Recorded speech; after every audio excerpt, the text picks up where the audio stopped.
Monsieur le Président, Madame la Ministre, mes chers collègues, nous voici donc au point principal de clivage entre la quasi-unanimité du Sénat et le Gouvernement. Je crois que notre commission a été assez claire la semaine dernière en refusant la consigne pour recyclage, lui préférant celle pour réemploi ou réutilisation, consigne qui demeure dans le cœur des Français. Je souhaite d'ailleurs ici m'adresser aux Français et aux médias qui semblent ne pas comprendre notre opposition à cette consigne sur les seules bouteilles plastiques. Et puisque le gouvernement s'acharne à ne pas écouter les représentants des territoires, en essayant de faire passer cette consigne pour recyclage à tout prix, je veux ici vous exposer les raisons principales qui motivent notre choix. D'abord, la consigne pour recyclage, telle qu'envisagée par le gouvernement, consiste à mettre en place un système parallèle de collecte au bénéfice des vendeurs de boissons et au détriment des finances des collectivités qui sont aussi les finances des Français.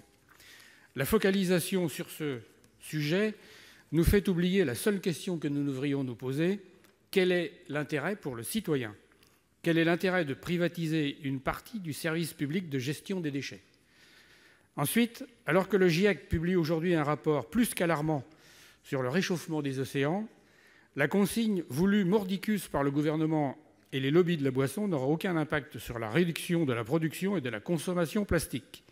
N'est-ce pas là le seul et vrai sujet qui devrait retenir notre attention? En dernier lieu, et j'en terminerai par là, nous ne pouvons que souligner l'impréparation et le manque de concertation. Les arguments présentés dans le dernier rapport Vernier, paru à la dernière minute, sont aisément contestables et témoignent d'un manque total d'objectivité. Le rapport Stefanini, ou encore la presse spécialisée, confirment l'indigence d'un rapport écrit à la va-vite. Un seul exemple. Ce rapport indique que se concentrer sur le hors-foyer constituerait, je cite, « une boucle perverse », alors que c'est justement le sujet essentiel, car ce gisement hors foyer est difficile à capter pour les collectivités.